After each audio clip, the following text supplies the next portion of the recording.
අපේ පන්සලට ඇඳක් පූජා කරලා කාන්තා සමිතියෙන් ඒ උන්දලා හැම මාසෙම ඇවිල්ලා එබිලා බලනවා කැරකැවෙනවා එක කාමරයක පැලක හිටියේ මායි හාමුදුරුවෝයි දෙන්න. පොල්ලතු වහපු කටු මැටි ගහපු පැලක. ඒකේ ඇඳන් දෙකක් තියන්න බෑ තියන්න පුළුවන් එකයි. හාමුදුරුවෝ හිටපු ඇඳ තියනවා අඩි 2මාරේ ඒකේ හාමුදුරුවෝ සැතපෙන්නේ. අරක අඩි 5 ඇඳක් ඩබල් දාලා බුදියන්නේ උන් කොහෙද පන්සලේ? පන්සලේ ඩබල් දාලා බුදියන්නේ වුණොත් නෑ ඩබල් ඇඳ තියන්නත් බෑ. ඒ ගමන ඒක හයි කරන්නේ නැතුව මැස්ස උඩින් දාලා තිබ්බා. මේ කියලා ඇවිල්ලා එබිලා බලනවා පේන්නේ ඇඳ පේන්නේ ලොකු හාමුදුරුවන්ගෙන් අහන්න බෑ. මම පුංචි ශාලාවක් තිබ්බා ඕකේ පාඩම් කර කර ඉඳිද්දි මන් ළඟට ඇවිල්ලා අපේ පොඩි හාමුදුරුවෝ අර අපි පූජා කරපු ඇඳ කොයි මං කිව්වා ඕක දන්නේ අර ලොකු හාමුදුරුවෝ ගිහිල්ලා අහන්නකෝ. හොඳ පදයක් කියවන්න තමයි මම යවුවේ. ගිහිල්ලා ඇහුවා.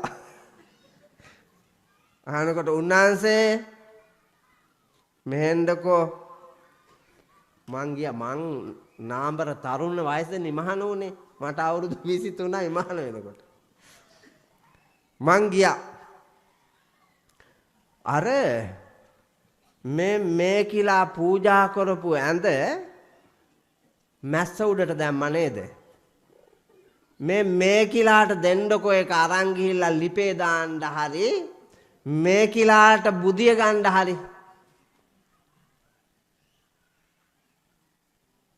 මෙහෙවරෙව් කිව්වා.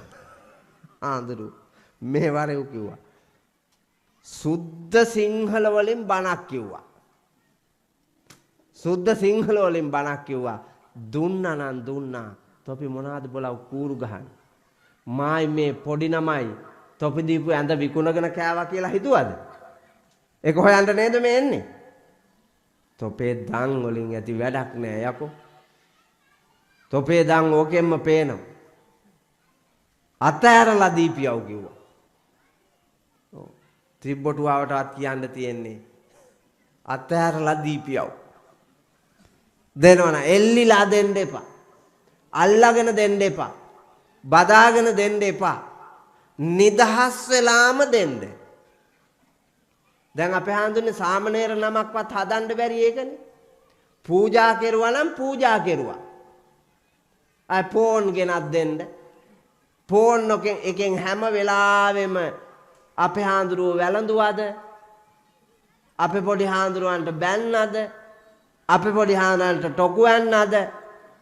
අපේ පොඩි හාමුදුරුවන්ට සලකනවද? අර ගිහි ගෙදරටම අදිනවා මිසක් පැවිද්දේ ඉන්න දෙන්නේ නැහනේ. පැවිද්දේ ඉන්න දෙන්නේ නැහැ. හාමුදුරනේ සත්‍ය මම මේ කිව්වේ. පන්සල් වලට ගෝලියෝ දීලා මහාන කරන්න ඒකට ඒ මහානකම ගෙවන්න දෙන්නේ නැහැ. මහානකමේ පෝෂණය වෙන්න දෙන්නේ නැහැ. සිවුරු අරින තැනටම ආපහු අදිනවා. ආපහු අදිනවා එතෙන්ට. ඒ වාගේ අවාසනාවන්ත සමාජ ක්‍රමයක් ඇතුලේ පින්නතුනි අපි මම්මුලා වෙලා අපිට පේන්නේ සත්‍යේ නාලිකවාදීනම් ඒ හින්දා සත්‍ය අවබෝධ කරගෙන නිර්මාණාත්මක ගමනක් යන්න මහන්සි ගන්න. මේ මෙතන කැරකෙන බල්ලු දෙන්නෙක් හිටියා දැන්. ඕන් ඇහුණා. මෙහෙ ඉන්නේ කිව්වා. ඒකාන්තයෙන්ම ඔය බල්ලෝ වෙලා පන්සලට ඇවිල්ලා පුරුද්දට තවත් දානේ කන්නේ පන්සලේ ආම්පන්න ප්‍රයෝජනයට ගන්නේ මේ පන්සල ආරම්භ වෙච්ච දවසේ ඉඳලා පන්සලේ නාමෙන් හොරට කාපුයෝ. ඔව්. සභාපතියා භාණ්ඩාගාරිකයා ලේකමයා මෙවුම් පන්සල කෑවා බොලා. ඕ මන් දන්නේවා මේ කියන්නේ. ස්වාමීන් වහන්සේ හැමෝම එහෙම නෑනේ. එකෙක් දෙන්නෙක් ඉන්නවද මන් දන්නේ. වැඩිපුරම ඉන්නේ. ඇයි ඔය නිලතල වලට ඔච්චර පෙරේත කියන්නකෝ මට. සමාජයට සේවය කරන්න, රටට සේවය කරන්න. නෑ. අරක මතින් යැපෙන්න. එපා මේ නාකි අයගේ සංගමයක් තියෙනවානේ වැඩිහිටි සංගමය කියලා. ඕකේ ඉන්න සභාපතියෝ ලේකම්ලා භාණ්ඩාගාරිකලා අර නාකිම්බ හූරා කනවනේ බොලන්.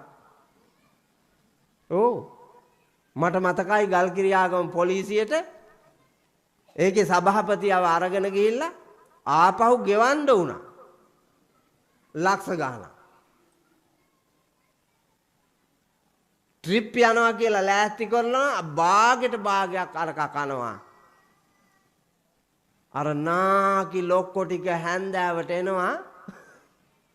හෙම්බත් ලක දවසක් දවස් 3ක ට්‍රිප් එකක් ගිහිල්ලා 3 වෙනි දවසේ අපේ පන්සලට ආවා. 3 වෙනි දවසේ අපේ පන්සලට ඇවිල්ලා එක වයසක අප්පච්චි කෙනෙක් බිත්තියට හේතු වෙලා ඉඳගත්තා. අපේ රියදුරු පුතා අහලා තියෙනවා අප්පච්චි වන්දනාවේ ගියාද? ඔව් පුතේ කියලා කිව්වා. හූල්ලා වැටලා කොල්ල රංගපාලා කියනවා මට. හූල්ලා වැටලා කිව්වලු. කොහෙද ගියේ? අනේ පුතේ මන් දන්නේ ඕන් ඇදගෙන ගියා ඔහෙ රවුමක්. මට දැන් බෑ. බිත්තේ තුනාලු. අර නාකියෝ මරා සභාපතියා කනවා අප්පා. නාකියෝ මරා භාණ්ඩාගාරිකයා කනවා. තොපි නිරයේමයි උපදින්නේ. ඔය බල්ලු වෙලා ඉන්නේ නිකන් නෙමෙයි කරපු බල්ලු වැඩ. ඔයාලා වෙන දෙයක් එපා. උදේට ගේන දානේ දිහා බලන්නකෝ. ගෙදර හැන්දෑවේ තියෙනවා හාල් තියෙනවා, අල තියෙනවා, පොල් තියෙනවා, මිරිස් 3-5 ආදිය තියෙනවා, මෑ කරල් තියෙනවා, වම්බොටු තියෙනවා, කරෝල තියෙනවා, හාල් මැස්සෝ තියෙනවා, එක භාජනවල. උදේ පාන්දර නැගිටලා හාල් ටික හොදලා ලිප තියෙනවා. අර තැන් වල තිබ්බේවා කලවම් කරලා ව්‍යංජන 2-3කුත් හදනවා. ඊට පස්සේ රසවත් දානයක් හැටියට එක භාජනයකට එනවා. කාලයයි ශ්‍රමයයි දෙක මුසු වුණාම ලස්සන ලෝකයක්, ලස්සන වස්තුවක් පිළියෙල වෙනවා. ඒකනේ ගෙනිහිලා පූජා කරන්නේ. එහෙම නැතුව ඔබට ප්‍රණීත දානයක් දෙනවා කියලා හාල් බඩු මුට්ටු ටික ගෙනිහින් දීලා ආවම ප්‍රණීත දානයක් වෙනවද? නෑ, කම්මැලියෝ එහෙමත් ඉන්නවා නේද? අපේ හඳුන්නේ අම්මට බෙහෙත් ගේන්න යන්න තියෙනවා. ඒ හින්දා අද ගෙදර කවුරුවත් නෑ. මේ කලමනා ටික දීලා එන්න කියලා කිව්වා.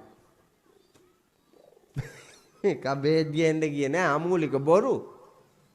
උගේ පෞද්ගලික අවශ්‍යතාවයකට සමහර විට ගෑනට ඔළුව එකක් වුම මට දානේ හදන්න බෑ කිව්වා. ඒකට මේක ඇඟ බේරා ගැනීම සඳහා අර එහෙම එකක් කියලා හාඳුරුවෝ ඉස්සරහා බොරු කියලා අර ලබා ගන්න තිබ්බ කුසලයෙන් මගහැරලා පාපයක් සිද්ධ කර ගන්නවා පින්නතුනි.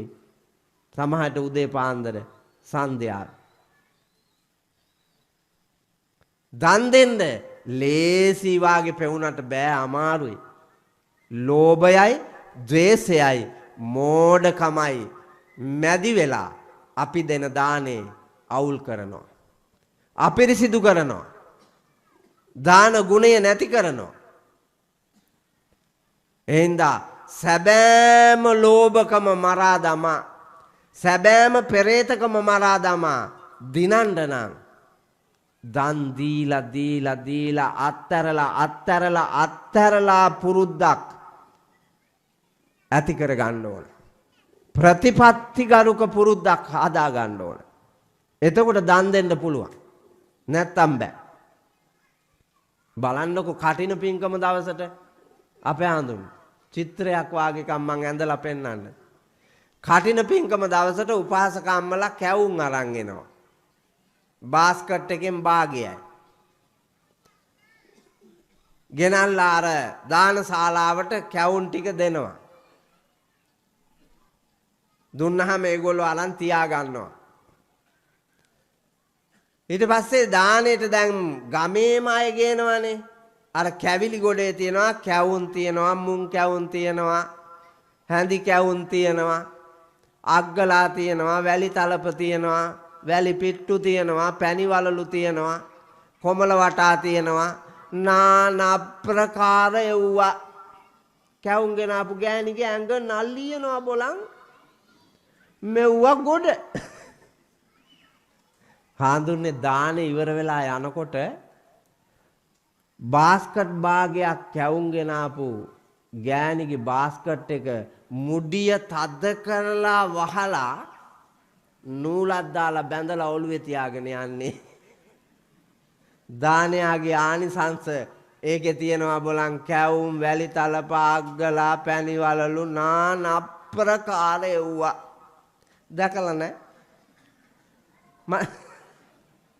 මේ ටැම්පිට විහාරස්ථානේ දැකලා නැද්ද? ඒ ගෙනාපු සියලුම කැවිලි වලට මොකද කෙරුවේ? දාන ඉවරලා අරන් ගිහලා අර බුත්තල මන්සන්දියේ ඉතුරු වෙච්ච ඒවා දුන්නා. බොලන් උඹලමනේ දෙනවා කියලා කෑවේ. ඔව්